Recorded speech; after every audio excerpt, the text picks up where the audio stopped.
Hello,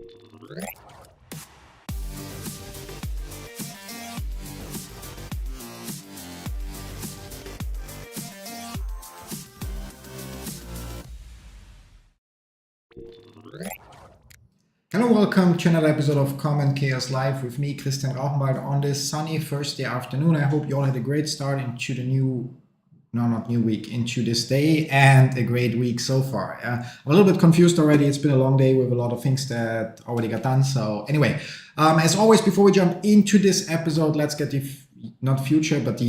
English left the room. Let's get the usual disclaimer out of the way. Everything that I share in this live stream / video is my personal opinion and in no way financial or professional advice of any kind. You should always do your own research, consult certified professionals, draw your own conclusions, and make your own decisions. That said, for those of you that are here for the first time, Common Chaos Live serves the purpose to hopefully give you all the answers that you're looking for. We are right now experimenting a little bit with how we manage the influx of questions and so on, so to avoid having to answer the same questions over and over and over again every day. And today we're going to try something new, which is called, not new, but new, which is called with the Q&A feature here. So I'm going to just start a Q&A, and you should then be able, so start Q&A. You should then be able, in the chat somewhere at the top, it should show you Q&A, and when you click on it, it should give you the option to submit a question. And then we'll pick the questions from there. I probably for now will need a second screen to handle that. So, but so that's how it works. Sampuri, hi. Cherry, great that you're here. Sweetie, great that you're here as always. Nothing or none of that would be possible without you. And I have to switch here, and so I said, so you can submit your questions, and I still need half a minute or so. Then there's not much news to share today, so I didn't find anything that's share worthy or not much, just one minor thing, which I'm gonna share in half a minute. And then we jump into the questions that you guys are asking. And so if I switch this here to chat maybe, and keep this here on questions, that might work. So don't hesitate. So if you're having some issues or so, please share it in the chat. So you should, as said, at the top of the chat see something about a Q&A, and if you press that, you should have the option to submit a question. It's working on your end, or so that's how it should work. If you don't see the Q&A button where you can submit the question, then try refreshing the page. And there are the first questions flying in. So before we jump into the questions, however, as usual, I have to switch back here, I guess. So to it's like not that nicely. So let's hide this. Then here I have to switch back, and then should I select the question? you can, but first I want to finish sharing. It's okay. It's okay. I anyway haven't highlighted it. So I've seen an interesting post on the Pi Network subreddit, and that was about future mining. So we obviously have seen occasions. So like just recently, the mining rate in Pi Network got halved again. And obviously we expect future halvings. But one thing I personally completely forgot is that in the past, and there's a screenshot that proves that, the Pi Network core team also mentioned that it's possible that the mining might eventually end. Now, don't get super panicked or so. I doubt that will happen anytime soon. It just means that in theory, it's possible that we will never reach the full planned 100 billion Pi tokens in supply. Which is by itself, again, I don't expect it will happen that the mining will end, but the mining will just continue, and the mining rate will get adjusted based on how it's explained in the white paper. But in theory, it would be possible that the mining at some point also ends. And with that, then whatever is in existence is in existence. So that's one thing I wanted to share. And with that out of the way, we actually can jump into the questions. Again, you should see a pinned Q&A message. You can submit your questions there. David Okeshi, welcome. And please, I tried to change my phone number on Pi account, but before it could be verified, I logged out and have been unable to log in again. That's a tricky question. I wish I could help you, but first of all, as far as I know, right now, you could only change anyway 2 digits of your phone number. So there's right now no feature that allows you to completely change your phone number, but just to fix typos that you have in the phone number. And if you're fully logged out, the only way to log in would be with your username and password, or if you linked your Facebook account to use your Facebook account. I honestly don't know any other way. If that doesn't help, then you can, however, it's really annoying to manage this like that, but yeah, we'll figure it out. You can, however, submit or not submit, but you should, or not can, you should actually, 1 second, gonna share a post. So yeah, Pi Network, 1 second, subreddit.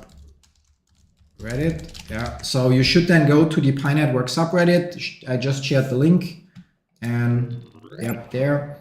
And then in the Pi Network subreddit, there is always a weekly discussion and help post. And there you can then explain what you did, explain what you set up, what you're seeing, which error you're getting, and then somebody there might be able to help you. Yeah, now I have to switch here back, I guess. Questions?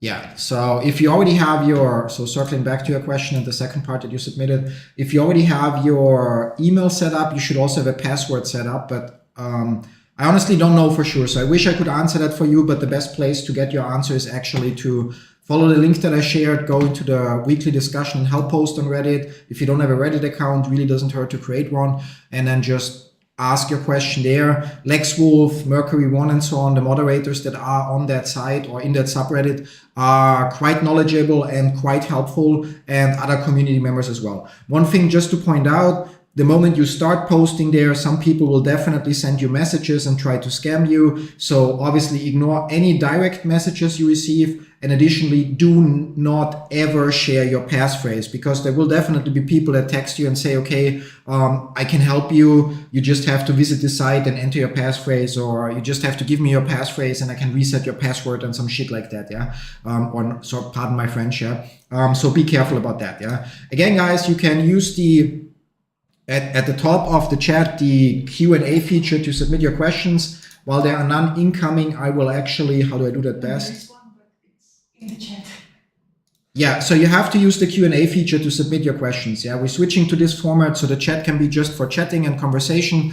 Again, at the top of the chat, there is a Q&A thing. Press on it, it asks, and there you can select submit question, and then it shows up in the queue of questions that I have here. In the meantime, And for the one you answered, I can press close question. if there is an option like that, yes, yeah. So as you can see, we're trying to test different things and figure out what's the best format. So to keep the chat clear, to make sure I answer your questions in order, and also to prevent from having to cover the same thing over and over again. Yeah. As said, in the meantime, we covered that one yesterday. Yeah, that's one that we have on our backlog. I can actually not submit a question here, so that's well, I'm gonna submit it in the chat. So a little bit of chaos, so I just share it so it's here on the screen as well. So somebody asked in our questions post how to save my Pi other than my referral team passing KYZ. Obviously, the question relates to, let's use our fancy setup and jump here, relates to the unverified balance. So when you go in the main menu in your Pi Network app and you go to mainnet, then you have an unverified balance. And this is basically every bonus that you received. So if you have coins locked up, you receive a mining rate bonus. If you have a security circle configured with up to 5 members, you receive a mining rate bonus. If you have referrals, you receive a mining rate bonus. And so every bonus gets in there. And if you pass KYZ, you will eventually get your share from that unverified pool. So if you pass it in time, for users that are already with Pi Network for a longer time, the KYZ deadline is the 14th of March. By that time, you have to have at least submitted KYZ. If you have it submitted and you pass after that, you should still get the full share. If you have it submitted and you fail after that, might be a tricky situation, but then maybe you lose some, or you have a certain countdown again to basically submit again. For new users, the flow is obviously different. So if you signed up recently, or if you sign up today for Pi Network, then you have, first of all, 14 days to make sure that your name is correct. So you have to make sure in your profile that the name you have written there matches your official ID, so what's written in your passport. Second of all, you have then 30 days, or not 30 days, you have to complete 30 mining session, which means for 30 days you have to push the button to mine. Third of all, you have then when you have the 30 mining sessions, you then become eligible to complete KYZ, which means you can start to make your way through the mainnet checklist and actually also submit your KYZ application. And then you have overall 6 months basically to get the rest done. So to make sure you actually get through KYZ and so on. That's for new users. And for existing users, I said that are longer already with Pi Network, we have the deadline on the 14th of March. And for the unverified balance, if you have referrals and you got a referral bonus every mining session, if your referrals do not complete KYZ on time, you will lose the coins that you got from them as a bonus. There is no other way to save them in quotes. Yeah. So that's that. And then we can jump back to the questions. Okay. And we have that. What do you think about the KYZ validators reward? I'm not sure I understand the question because it's not very specific. Like, do I think it's a fair reward? Are you asking when it will be paid and so on? So it's a little tricky. So I'm gonna try to answer all of it. Yeah. I think it's a great incentive because I don't know how it is for you guys, but most people or many people, when they are somewhere, maybe you're waiting for a bus, for a train, for, I don't know, for the start of your favorite TV show, or even doing your favorite movie or TV show, many people are constantly on their phone. Yeah. And usually you're scrolling through some social media and just consuming nonsense in quotes. Yeah. And so if instead of doing that, you here and there remember, and again, I'm here, it's like, do what I say, not what I do, yeah. But if you here and there remember to check if you already passed KYZ and you became a validator, to check if there are validations that you could pass, then you're actually doing something useful with your time that helps the entire project, which in turn also helps you, and you earn a small reward. The reward, as you might know, each person that applies for KYZ has to pay 1 Pi to pass KYZ or to submit the application. And that 1 Pi is then later shared among the people that basically handled that validation. Yeah. Now, I don't know for sure. Yeah. Maybe it's written somewhere. I can also not remember everything. If there is a fixed number of users for each validation. So maybe there is exactly 4 users for each validation. So for each liveness video check and for each picture comparison and so on. Yeah. So as I said, maybe there is exactly 4 users. Maybe there's 10 users, maybe it's a random amount of users, yeah. But the logical conclusion is if a user pays 1 Pi for the validation, if 4 users are involved in that validation, each of them gets 0.25 Pi. If 10 users are involved in the validation, each of them would get 0.1, yeah. And so you can do the math, yeah. I think it's a fair amount in quotes, because at the end of the day, it also again comes down to how everyone values Pi. Yeah. So if we circle back here, I know my mining rate looks high with all those referrals and so on, but if you take a look, the current base mining rate is 0.0029 Pi. Yeah. So I'm gonna fire up a calculator on the other screen, or actually I can do it here, 0.0029. Yeah. So 0.0029 Pi per hour. Yeah, that was per hour. Yes. So times 24. Times 365. So with the current mining rate, and again, that's assuming there are no further halvings and you don't have any referrals and so on, you actually can earn 25 Pi in a year. Now, I know it's not hard work. You don't have to, watch ads for 6 hours or fill out surveys. You have to all you have to do is open the app and press a button once per day, yeah. But nonetheless, it takes you right now, without any kind of referrals or security circle bonus or utility bonus or running a node, theoretically, a year to earn 25 Pi. So do you believe that selling 25 Pi, I'm gonna need to check real quick, 1 second. The current value of Pi is $1.81. Or $1.82 now, yeah. So do you believe that you should, or that it's a good price if you sell what took you a year to get for $46? I believe it's way too cheap, yeah. Again, I'm not sharing price targets and speculation and so on.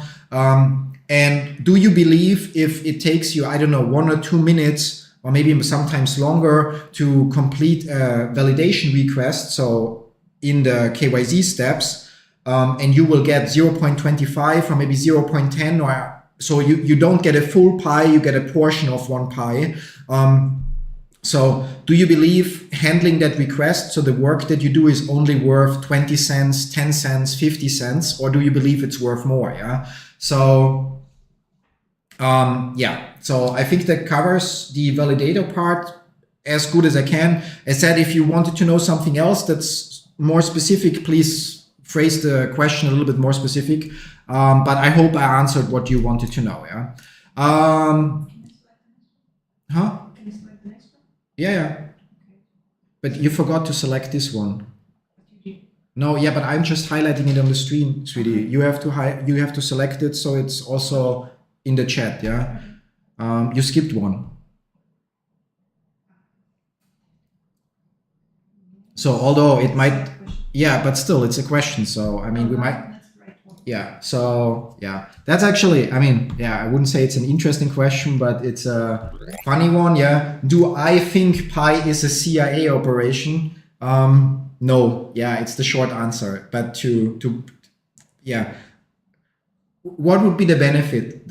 I mean, of course, people over the years, when they were calling Pi a scam and so on, were saying, yeah, it's just a social experiment to see how long people will press a button without getting anything. Well, Pi is listed. Pi ranks among the top 15 coins. It's at almost $13 billion in market cap.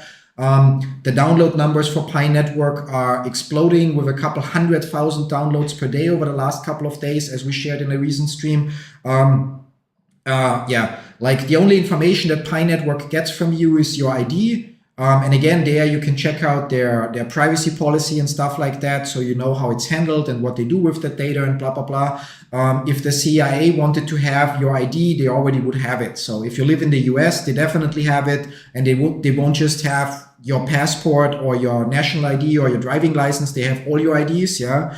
And if you live in another country, I wouldn't be surprised if the CIA has lists, access, or whatever kind of thing to get most people's IDs in some way. So there is no benefit. There is no reason for it. Yeah. I think Pi Network solved a huge problem that cryptocurrencies had for mass adoption. And that is exactly the issue, that it's completely anonymous in a world where we have more and more regulations to make it harder for organized crime to actually move money. Yeah. And regular cryptocurrencies obviously can be used to, you can create a new wallet. Nobody knows who it belongs to. You can only guess who a wallet belongs to based on the other wallets they interact with, and only really know if a wallet belongs to somebody if they ever use an exchange that enforces KYC. And even then, so you cannot be always 100% sure. Whereas with Pi Network, well, there's also, as I've shared in previous episodes, the possibility that some criminal might, especially in the last couple of years when people might have not been sure if it ever will have a value, might have bought accounts. So, hey, you already passed KYC. Well, here's $500. Give me your account. And then just change the password, created a new wallet. And now they could use that wallet to do criminal things, in quotes, without and the ID that's linked with that wallet is from somebody else completely, yeah. But in general, I feel it solves a huge problem that cryptocurrency has that keeps it from mass adoption. Obviously, there are a few other factors that keep crypto from mass adoption, like that users are, their attention span gets smaller, people don't pay attention. Properly securing and storing 24 words is a challenge for some people. So yeah, but overall, I believe that it's definitely not a CIA operation, and but actually a crypto project with insane potential that solves a big challenge or problem that cryptocurrency has when it comes to worldwide adoption. And we'll have to see how the ecosystem flourishes over time. And just enjoy the ride. And moving on, I guess. So next question, please.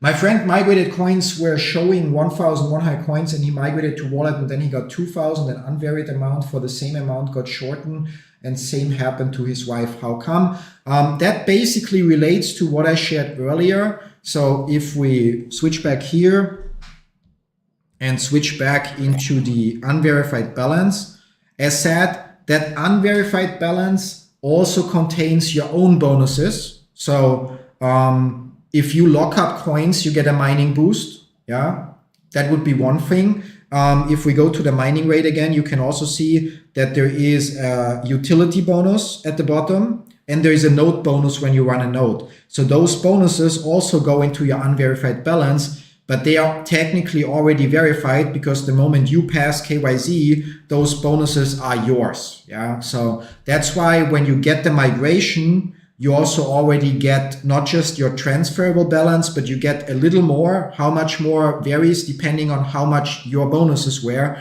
So how much did you earn from your lockup bonus? How much did you earn from your utility usage bonus? Were you running a node, and did you earn something from your node bonus? Yeah. Now I cannot guarantee that all those bonuses got paid out with the initial migration because we don't see that anywhere.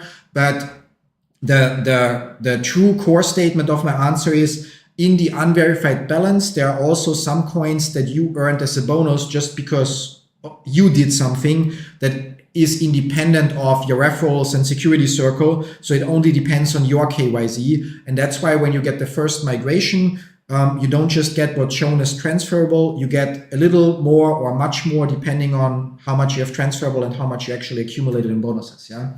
I hope that answers that questions. And we are moving on to Tech.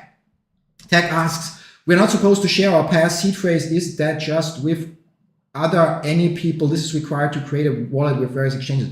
No, there is not a single legit exchange out there that will ever ask you for your seed phrase. Yeah. So I'm working on a video. It's already technically ready, but I want to have it perfect because it's such an important topic. So it might still take a month or maybe even 2 before I release it, because this is such an important topic. And sadly, many people that use Pi Network are just complete newbies when it comes to crypto. Nothing bad about that, yeah.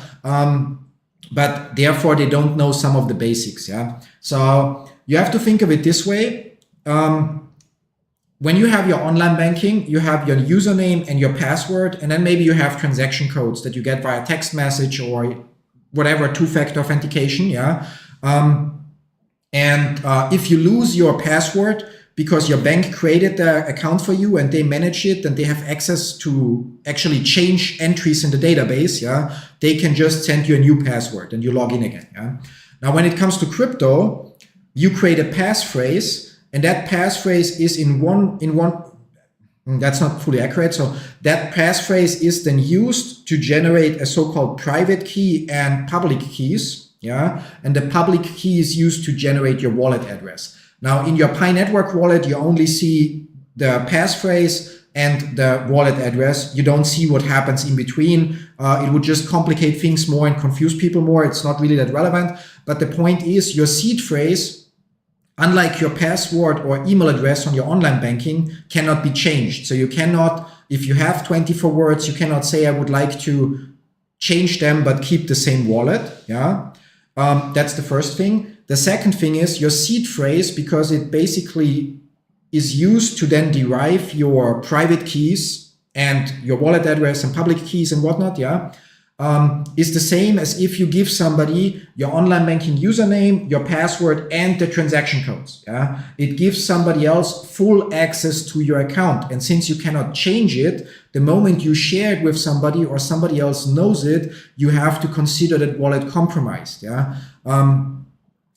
When it comes to, again, I'm going to publish a video about it that goes into more detail, but because it's so important, I really like to cover this today for one last time in all its glory. Yeah. So when it comes to storing seed phrases, yeah, there are people that might just write a document, so word 1, word 2, and so on, or maybe a note on your phone. Yeah. This is not secure. Yeah. Taking a screenshot of your seed phrase is also not secure, because even on iOS, there have been apps in the App Store that ask for access to your photos for some reason. And then when you grant it, that actually scanned your photos for pictures that contain passphrases. Yeah. So storing it in an unsecured or unencrypted node is a way to ensure that sooner or later somebody's going to have access to your wallet. Yeah, storing it as a screenshot is a way to make sure sooner or later somebody will have access to your wallet. So this is not secure. Yeah. Now, when we talk about secure ways to store, it gets a little bit more complicated. So I have a piece of paper here, although there are some drawings on it, but just to get the idea.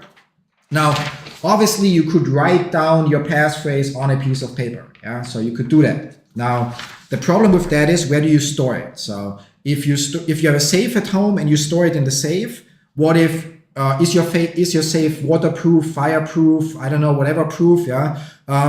And even if it's waterproof and fireproof, so if your house burns down, that piece of paper survives. What if somebody breaks in and steals your safe or breaks open the safe? The moment they have your passphrase, they might not know that it's for Pi Network, but then they just have to try different wallets that support different blockchains, and eventually they will figure out it's your Pi wallet passphrase, and voila, your wallet is going to be cleaned out. Yeah. Plus, the moment that piece of paper is gone, you probably will not remember the 24 words. And if you don't have biometrics set up to unlock your wallet with Face or Touch ID or something like that, you will actually also be locked out of your wallet. So it's not really that great. Yeah. Now, there are things. 1 second. So switching back here, there are things like that look like this. Yeah? So there are different products that you can buy that allow you to engrave your passphrase on a metal plate, yeah? Which already solves the problem of potential fire, maybe, if it's in a safe that's partially fireproof, or water damage or something else. Yeah? The problem still is the same. The moment somebody gets their hands on this, somehow they have full access to your wallet. Yeah? Now, which brings us, wrong button, sorry. That's where I wanted to go, which brings us to the theoretically most secure way to store your passphrase. You would get one of those, or actually not one, but multiple of those things where you can either engrave your passphrase in metal, or where you have metal letters that you put them in a row in the right order and so on. And then you would basically split your passphrase up. If you have 24 words, word 1 to word 8, so word 1, word 2, word 3, and so on till word 8, word 9 till 16, and then 17 till 24. So you have 3 different metal cards or whatever with parts of your passphrase. Then you would open bank deposit boxes at 3 different banks in your city, or maybe not even in your city, and you would store each card at a different bank. That would be the most secure way, because even if somebody robs the bank and breaks open the security deposit boxes, they would only have 1/3 of your passphrase. Yeah.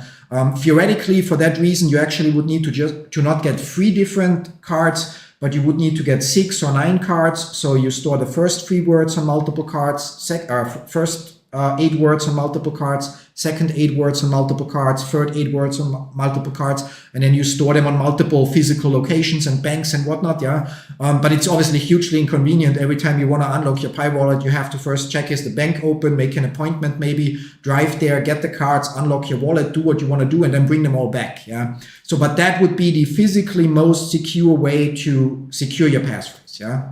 Now, the next best thing, and I know that some people will completely disagree with me, and I honestly couldn't care less, but the next best thing is, in my opinion, if you spend a couple of dollars to sign up for a password manager like 1Password. Yeah. So I'm gonna go to the pricing page actually, so there's no confusion. As you can see, if we are on the personal plan, it starts for individuals for $3 per month. Yeah. So 1Password offers, we're going to cover the features first, yeah. But 1Password offers basically Chrome extensions, apps on iOS, Android, Windows, and so on, yeah. So that basically you always have access to your stuff. Now, when you sign up for 1Password, during the sign up, there is a recovery kit that gets generated and that you only see once. So you can download it once. Yeah. So that looks like this. And as you can see, you have a sign-in address, you have an email address, you have a secret key, and then you have a password. Now with 1Password, what you have to remember is your master password, and you obviously need that other information as well. So once you set up 1Password and you store something in it, the passwords get encrypted with a mix between your master password and the secret key, which means even 1Password themselves could not encrypt it for you. which obviously means that is already secure. Now, what you can then do is, instead of taking your passphrase and splitting it up in multiple parts and storing it at different physical locations and whatnot, all you need to do is you engrave somewhere this secret key, but without mentioning that it's one password. And if your email address is mike@gmail.com, you don't sign up with mike@gmail.com, but you use an alias. So note that. So if your Gmail address would be this, then if you do something like Mike plus and then something else, else @gmail.com, you will also get those emails. So you sign up for 1Password with an alias, and whenever you receive emails from 1Password, you delete them so that even if somebody hacks your 1Password account, your email account, they cannot find any emails from 1Password. So you also have to clean out the emails in the trash. So they cannot know which email you used. And if they try with your regular email, it will not work because you used an alias. Now, additionally, by only writing down or printing out the secret key, if you print out the whole paper, you have to cut out the secret key so that the rest of the information is not visible. So even if somebody finds that secret key, they will have no idea, especially if you also cut away that key icon that they might recognize, they will have no idea that this is a secret key for 1Password. Whereas if you write down your passphrase on a piece of paper or engrave it in metal and they find it, they see it's 24 words and they may instantly recognize, hey, that's a passphrase, I'm rich now maybe. So in my opinion, this is, well, again, we covered the most secure solution, but the best mix between security and convenience is, in my opinion, using a password manager like 1Password. Obviously, it doesn't help if your computer is infected with some keyloggers or something, and then you grab the passphrase from 1Password and it gets locked or so, But so there's no perfect solution out there in the whole world. But in my opinion, this is the most secure approach. So because you only have to store the secret key somewhere. You pick a secure master password, and that's the only password you will ever have to remember in the future. You don't use your regular email, but you use an alias of your email to sign up.